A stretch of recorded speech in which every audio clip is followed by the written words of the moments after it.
하나님 아버지와 우리 주 예수 그리스도로부터 오는 은혜와 평강이 이 자리에 계신 여러분과 함께 하시기를 바랍니다.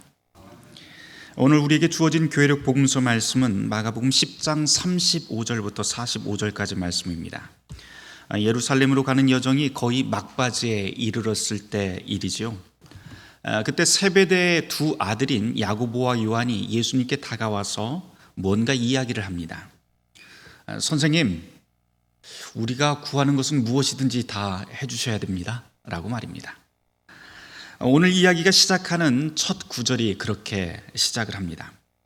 오늘 함께 나눌 이 복음서 말씀이 같은 이야기가 마태복음 20장 20절 이하에도 나오는데요, 이 둘을 좀 비교를 해보면 좀 특이한 것은 마태복음 20장에서는 이러한 요구를 야고보와 요한 대신에 그들의 어머니가 나와서 한다라고 되어 있습니다.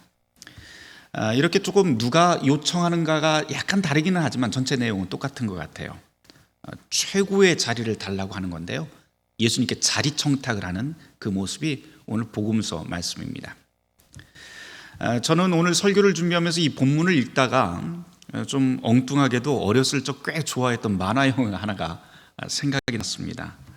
제목은 원탁의 기사인데요, 아직도 그 만화 영화 주제가가 머릿속에서 막 빙빙 돕니다. 희망이여 빛이여 뭐 이렇게 하면서 시작하는 만화 영화인데요, 그게 생각날 정도로 아주 유명한 그 만화 영화가 제가 생각이 났습니다.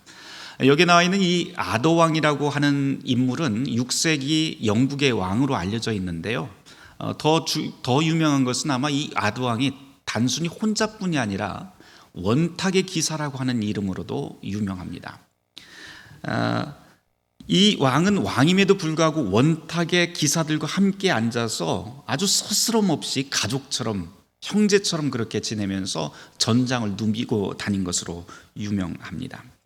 이 아더왕과 관련된 많은 전설이 있는데요, 그 중에서도 여전히 지금까지도 굉장히 매력적인 하나의 줄거리가 있는데, 그게 바로 성배를 찾으러 다니는 아더왕과 원탁의 기사라고 하는 줄거리가 하나 남아 있습니다. 이 성배, 그것은 거룩한 잔이라고 하는 뜻이죠. 이 성배라고 하는 것은 예수님이 최후의 만찬 때 사용했다고 알려진 잔입니다. 여러 가지 전설들이 있어요. 그 중에서도 굉장히 오래된 전설 중에 하나는 예수님의 시신을 수습했던, 그러니까 십자가에서 예수님의 시신을 수습했던 사람 중에 한 명이 아리마대 요셉이라고 하는 사람이 있죠. 근데 이 아리마대 요셉이 십자가에서 흐르던 예수님의 피를 이 성배에다가 담았다라고 하는 전설이 있습니다. 그런데 또 다른 전설을 보면 무엇이 있냐면, 예수님의 제자 중에 유독 별명이 붙은 제자들이 꽤 많은데 그 중에 한 명이 사랑하는 제자라고 하는 그 별명이 붙은 제자가 있죠. 요한이 있습니다. 근데 이 요한이 성배를 가지고 있다가 나중에 영국으로 건너갔다고 합니다. 그런 다음에 영국에 건너갔는데 어찌하다가 그 잔을 잃어버리게 돼요.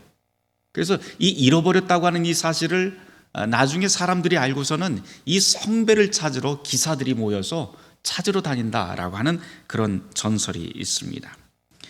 그때부터 성배를 찾아 나선 이 기사들의 모험은 유럽 사회에서 헌신, 충성, 용기라고 하는 이런 아주 그 명예로운 단어의 대명사가 되어 버렸다고 합니다. 물론 앞서 말씀드린 모든 이야기들은 사실 다 근거 없는 이야기들입니다. 다 전설이에요. 전설이긴 하지만 이 예수님의 잔, 이 거룩한 예수님의 잔을 찾아 나서겠다라고 하는 그 생각이 어쩌면 오늘 우리가 읽은 이 마가복음 본문에서부터 유래한다고 볼 수가 있습니다. 문제는 도대체 그렇게 사람들이 갖고 싶어하는 주님의 잔, 이 성배라고 하는 것이 도대체 무엇일까 하는 겁니다. 우리가 언뜻 생각하기에는 이 성배라고 하면 주님의 잔이라고 해서 무언가 특별한 능력, 무언가 신비한 능력이 그 잔 안에 있어서 그거 갖기만 하면 우리도 그 능력을 가질 수 있다고 생각합니다. 그래서 왕과 기사들이 그렇게 목숨 걸고 이 성배를 찾아다녔겠죠. 하지만 오늘 복음서 말씀을 통해서 우리가 발견하게 될 주님의 잔, 성배라고 하는 것은 왕과 기사들이 그렇게 생각했던 모든 생각들을 단번에 뒤집어 버리는 내용을 우리가 발견하게 될 것 같습니다.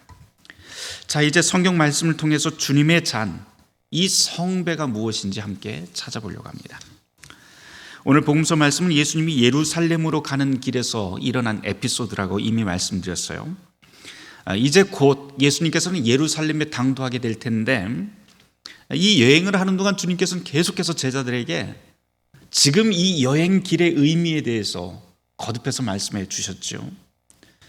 그런데 그때마다 제자들의 반응을 보면 늘 예수님의 말씀을 귀담아 듣지 않고 흘려듣고 딴짓하고 또 엉뚱한 소리하기 일쑤였습니다. 심지어 제자들은요, 지금 예루살렘으로 걸어가는 모든 길이 자기네들 생각대로 계획대로 착착착착 잘 움직여서 예수님도 그 계획 속에서 움직이고 있구나라고 생각을 하게 됩니다. 그러니 예수님께서 예루살렘 여행 끝에 고난이 기다리고 죽음이 기다리고 부활이 있을 것이다 라고 3번에 걸쳐서 예수님께서 순환 예고를 해주시는데요, 그 이야기조차 제자들은 무슨 뜻인지 알아듣지를 못했고 그저 자기네들 방식으로 해석을 해버리는데, 예루살렘에 가서 그런 죽음과 순환과 죽음과 부활이라고 하는 것은 그저 승리를 얘기하기 위한 그냥 예수님의 비유나 상징 언어이구나 라고 그렇게 생각을 하게 됩니다. 하지만 분명한 것은 예수님께서 생각하는 예루살렘에 있을 그 일과 제자들이 생각하는 그 승리는 전혀 다른 방식이라고 하는 사실입니다. 이런 생각의 차이가 바로 오늘 복음서 본문에서 세베대의 두 아들 이야기로 잘 드러납니다. 형제인 야고보와 요한이 은밀히 찾아와서 예수님께 이렇게 말하죠. 마가복음 10장 37절 말씀에 보면 주님이 영광의 보좌에 오를 때 우리 중 하나는 주님의 우편에 또 한 명은 좌편에 앉게 해주십시오. 지금 이 두 형제의 요청은 사실은 아주 지저분한 권력의 생리를 잘 보여줍니다. 예나 지금이나 어느 곳이나 다 마찬가지인 것 같아요. 요즘 저마다 대통령이 되겠다고 후보 경선이 치열한데 그 물밑에서는 누가 권력을 잡을지 셈법이 굉장히 복잡한 것 같아요. 미리미리 줄만 잘 서면 누구 말대로 대박이 날 것이고, 반대로 자칫 줄을 잘못 서면 아주 쪽박 찰 것 같습니다. 자칫하면 대통령으로 나선 사람이 감옥에 갈 수도 있으니까 정치인이건 경영이건 자기 미래의 명운을 걸고 누구 뒤에 줄을 서야 할지 재빠르게 판단하고 요리조리 움직이는 것을 우리는 언론을 통해서 요즘 잘 보고 있습니다. 계산 빨리 하고 줄 빨리 설수록 그 사람은 일찍부터 충성을 바쳤다는 명분을 갖게 되기 때문에 나중에 두둑한 보상을 받게 될 겁니다. 사람들은 늘 그런 식으로 그런 성공의 게임을 즐깁니다. 하지만 그처럼 보상을 바라고 있다가 일이 틀어지면 언제라도 쉽게 배신하게 될 그런 충성은 사실 가치 없는 싸구려 충성이고 속빈 우정일 뿐입니다. 이런 일이 정치 영역에서만 일어나는 게 아니죠. 오늘 본문 말씀을 보면 참 목에 가시처럼 걸리는 이유는 예수님의 가장 가까운 사람들, 제자 그룹에서조차도 이런 일이 일어나기 때문입니다. 또한 우리 이야기로 하자면 교회에서조차도 이런 일이 일어난다고 하는 것이죠. 세베대의 두 아들 야고보와 요한이 바로 이런 일을 우리에게 보여줍니다. 그런데 더 기가 막힌 사실은 마가복음 10장 41절 말씀인데요, 거기 보면 이런 말씀이 나오죠. 10제자가 듣고 야고보와 요한에 대해서 화를 냈다라고 하는 말씀이 나옵니다. 그런데 여러분, 이 10제자가 야고보와 요한에게 화낸 이유가 무엇인가요? 야고보와 요한이 못된 생각을 가지고 예수님께 자료를 요구했으니 그것은 잘못된 일이야 그러면서 화를 냈나요? 그렇지 않습니다. 야고보와 요한이 자기네들보다도 한 발 먼저 앞섰다고 하는 그거였죠. 그것 때문에 열이 받아서 화를 냅니다. 네가 뭔데 나보다 먼저 그 자리에 가려고 해? 라고 하는 거죠. 서열상 내가 먼저지 네가 먼저가 아니잖냐? 라고 하는 게 지금 나머지 10제자의 생각입니다. 비단 이 10제자만의 이야기일까요? 교회 안에서도 목사들이 안수서열 따지고 또 장로들이 임직 연차 따지면서 윗자리 차지하려고 하는 거나 별반 다름없는 모습입니다. 그런 사람들은 모두 다 예루살렘으로 가는 이 펼쳐진 이 길의 의미를 새까맣게 잊고 싸구려 충성, 값싼 은혜만 쫓고 있는 것이죠. 이런 사람 모두에게 예수님이 이런 말씀을 해주십니다. 38절에서부터 40절 말씀을 우리 함께 찾아서 같이 읽어보도록 하죠. 마가복음 10장 38절에서부터 40절 말씀입니다. 예수께서 이르시되 너희는 너희가 구하는 것을 알지 못하는도다. 내가 마시는 잔을 너희가 마실 수 있으며 내가 받은 세례를 너희가 받을 수 있느냐? 그들이 말하되 할 수 있나이다. 예수께서 이르시되 너희는 내가 마시는 잔을 마시며 내가 받는 세례를 받으려니와 내 좌우편에 앉는 것은 내가 줄 것이 아니라 누구를 위하여 준비되었든지 그들이 얻을 것이니라. 아멘. 사실 여러분 방금 이 구절을 읽었는데 무슨 뜻인지 잘 아시겠습니까? 모르시겠죠? 이 구절만 읽으면 도대체 이게 무슨 뜻인지 분간하기가 어렵습니다. 실제로 이어지는 그 다음 말씀인 41절 말씀을 보면 예수님 앞에서 이 말씀을 들었던 제자들 역시도 이게 도대체 무슨 뜻인지 전혀 이해를 못했던 것 같습니다. 하지만 주님의 이 말씀을 곰곰이 묵상을 해보면 매우 색다른 관점을 우리가 발견하게 되는데, 예수님의 사명이 무엇인지, 그리고 그분을 따라서 가는, 그 길을 따라서 가는 모든 사람들의 소명이 무엇인지 바로 이 구절에 담겨 있다는 것을 발견하게 됩니다. 오늘 구약의 말씀을 읽었던 예레미야 25장 15절에서부터 29절을 여러분들이 다시 한번 좀 곰곰이 읽어보시면 거기에 이런 말씀이 나와요.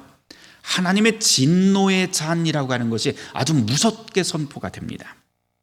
그런데 여기만 나오는 것이 아니고 구약 성경에 보면 이곳저곳에서 하나님의 진노의 잔이라고 하는 것이 나오게 되는데, 예를 들어서 이사야 51장 17절 이하에서도 오늘 이 예레미야 선지자의 말씀과 동일한 이야기가 다시 한번 울려 퍼집니다. 거기에 보면 하나님께서 범죄한 온 세상을 심판을 내린다라고 하는 말씀으로 하나님의 잔을 마시게 한다라고 하는 비유가 나옵니다. 하나님의 잔이라고 하는 말씀이 나오는 이 구약 성경 전체를 찾아보면요, 공통점이 하나가 있어요.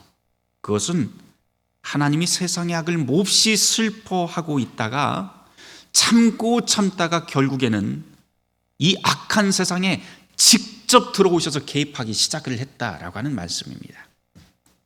그런 다음에 하나님께서는 난폭하고 잔인한 사람들, 교만한 사람들, 거들먹거리는 사람들, 가난하고 힘없는 사람을 업신여기는 사람들, 그리고 하나님의 이름으로 자기 이득을 취하는 사람들, 저울을 속이는 사람들에게 정확하게 갚아주신다. 이게 바로 하나님의 심판이고 그날이 바로 하나님의 진노의 잔을 마시게 되는 날이다 라고 하는 것이 바로 성경에서 찾아볼 수 있게 됩니다. 그때는 마치 하나님의 거룩한 분노가 포도주처럼 진하게 변하게 되는데, 악인들에게는 억지라도 하나님이 그 잔을 들어서 악인들에게 마시게 한다라고 할 것이고요, 그것을 마신 사람은 그 진노의 잔에 취해서 아무 힘도 못 쓰고 쓰러지고 비틀거리며 죽게 될 것이라고 하는 심판의 선언이 구약에서 나오게 됩니다. 더 무서운 사실은 하나님의 진노가 담긴 그 잔을 악인들이 남김없이 앙금까지도 다 마셔야만 그제서야 약하고 힘없는 사람들의 원통함이 풀어지고 이제 모두가 사랑으로 회복되는 날이 오게 될 것이라고 하는 사실이 구약에 담겨 있습니다. 이게 바로 구약에 선언된 하나님의 잔, 하나님의 진노의 잔의 의미입니다. 그런데 오늘 본서 본문을 다시 한번 잘 읽어보면 매우 충격적인 건 예수님께서 바로 그 잔을 다 마시겠다라고 하는 사실입니다. 온 세상의 죄와 악을 향한 하나님의 진노의 잔을 다른 사람도 아닌 바로 하나님의 아들 예수 그리스도가 하나도 남김없이 대신 마신다라고 하는데, 그 뜻은 무슨 뜻인가요? 이 온 세상의 그 진노의 대가를 당신이 모두 뒤집어 쓰겠다라고 하는 선언입니다. 그래서 주님께서는 38절에서 제자들에게 이렇게 말씀하신 것이죠. 지금 너희가 구하는 것을 너희가 잘 알지 못하는구나. 내가 마시는 잔을 정말 너희가 다 마실 수 있어? 라고 말입니다. 제자들은 그것이 무슨 말인지도 모르고 할 수 있습니다 라고 답을 합니다. 제자들의 이런 반응은 어쩌면 당연할지도 모르겠어요.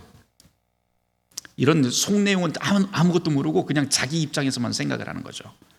이제껏 고생했는데 3년 동안 이렇게 생고생을 했는데 말이야, 이제 나도 좀 부자가 될 수 있고 또 이름도 날릴 때가 되지 않았어요? 예루살렘 들어가면 예수님 귀족들도 만나고 좀 고위 관리들도 만나서 무언가 한 자리 할 텐데 그때 내가 오른쪽 왼편 자리 차지하는 거 이상한 것 아니잖아요. 이런 뜻이죠.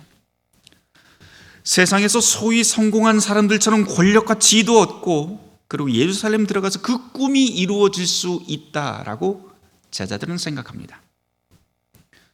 우리 쉽게 이야기하면 본전 생각난 거예요. 말하죠.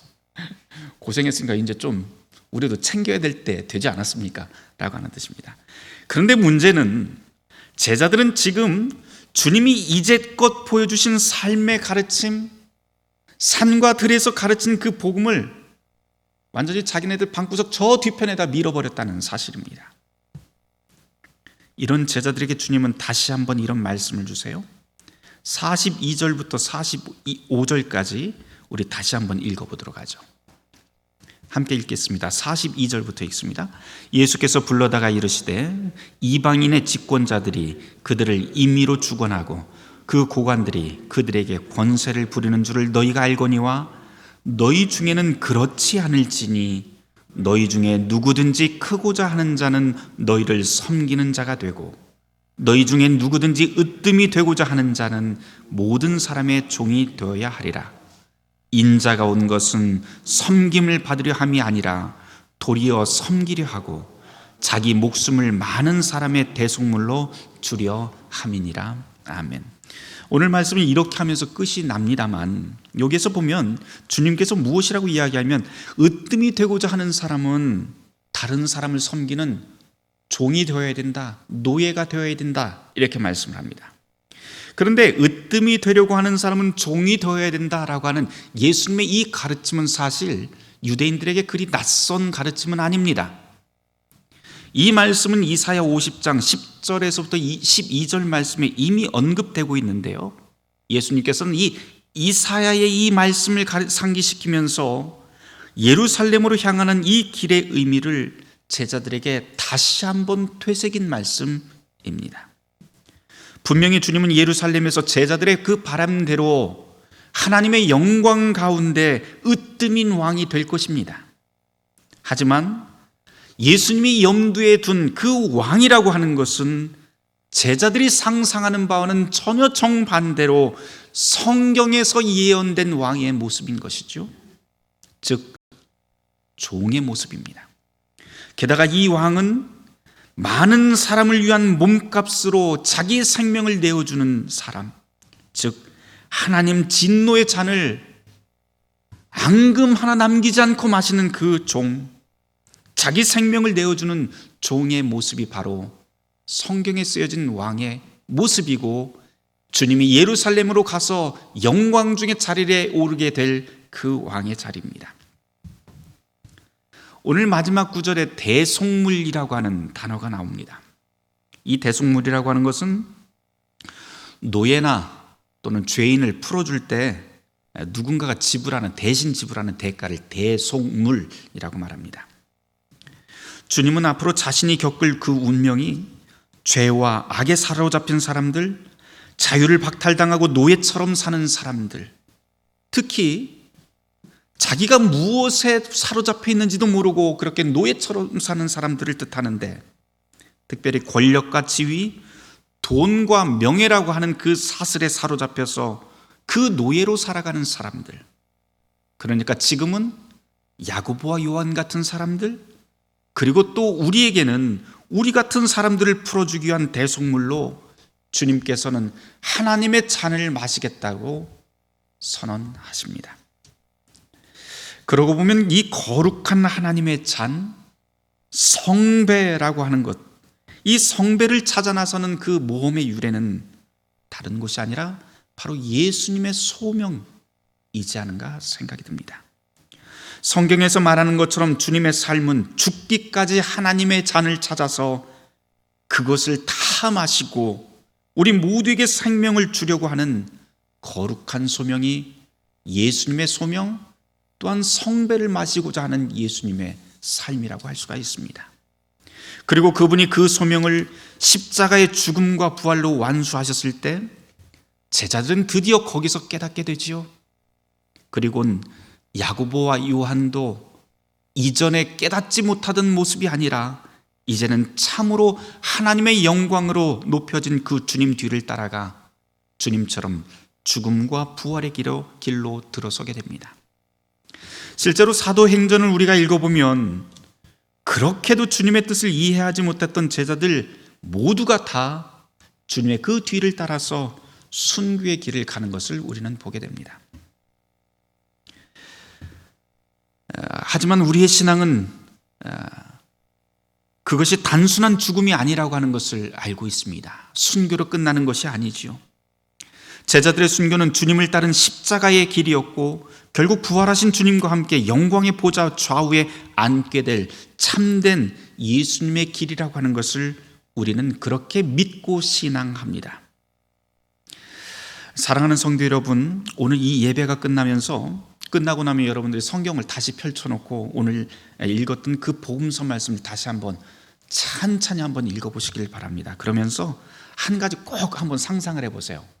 여기에 나와 있는 예수님의 목소리는 과연 어떤 목소리였을까라고 말입니다. 제자들에게 이 말씀을 하실 때 예수님께서는 분노에 서린 그런 목소리로 말씀을 하셨을까요? 아니면 사랑 가득한 따뜻한 목소리로 들려주셨을까요? 성공의 자리를 은밀히 요구하던 야고보와 요한, 그리고 욕망을 은밀히 숨긴 우리에게 주님은 진노와 분노의 목소리 대신 온기 가득한 그런 사랑의 목소리를 이 복음서를 통해서 우리에게 들려주십니다.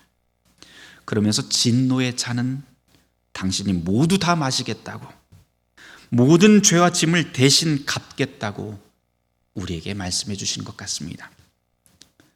이제 선하신 주님의 이 말씀에 우리가 삶으로 응답할 차례가 되지요. 야고보와 요한은 그 반응으로 주님의 길을 따라 순교의 잔이라고 하는 것을 마시게 됩니다. 그렇다고 여러분에게 다 순교해야 됩니다 라고 그렇게 말씀드리는 것 아닙니다. 오히려 성경에서는 이 순교의 몫이라고 하는 것은 각자 맡겨진 사람이 따로 있고 이 말씀 속에는 순교보다도 훨씬 더 중요한 의미가 담겨 있습니다. 그것은 바로 주님의 말씀을 여러분 잘 묵상을 해보면 주님이 세상의 짐을 지는 섬김의 종으로 오셨다는 사실, 그리고 이제 우리가 그분의 이 섬김의 잔을 마시게 되었다고 하는 사실이 훨씬 더 중요합니다. 그렇다면 이제 우리가 마시는 잔은 주님의 잔과 같이 진노의 잔이 아니라 이제는 우리가 이웃을 섬기는 섬김의 잔을 마신다고 할 수가 있습니다. 오늘도 우리는 성찬을 통해서 주님께서 우리에게 주신 그 잔을 나누게 될 겁니다. 우리가 주님의 잔을 마실 때마다 주님은 우리 안에 들어오셔서 저와 여러분을 생명의 길로 인도하고 회복하고 그리고 도우실 것입니다. 그리고 그 생명의 길은 우리 혼자만의 길이 아니라 바로 섬김, 서로를 존중하고 섬기는 방식으로 우리가 살아가는 온 세상을 회복시키며 살릴 것입니다. 그것이 바로 주님이 우리에게 가르치신 하나님의 나라, 저와 여러분이 마실 주님의 성배입니다. 바라기는 생명으로 인도하고 회복시키며 도우시는 주님의 은총이 우리 가운데 가득하길 주님의 이름으로 축원합니다. 모든 지각에 뛰어난 하나님의 평강이 그리스도 예수 안에서 너희의 마음과 생각을 지키시리라. 아멘. 오늘 이 말씀을 놓고 우리 함께 묵상하도록 하겠습니다.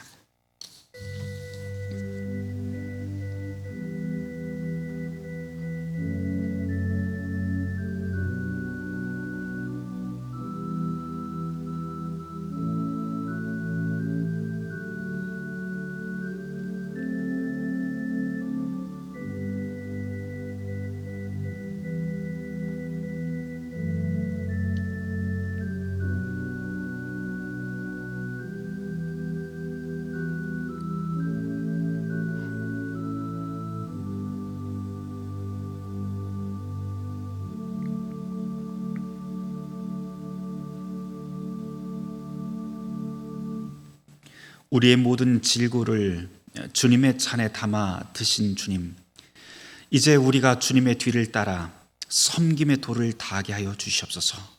예수 그리스도 이름 받들어 기도드렸습니다.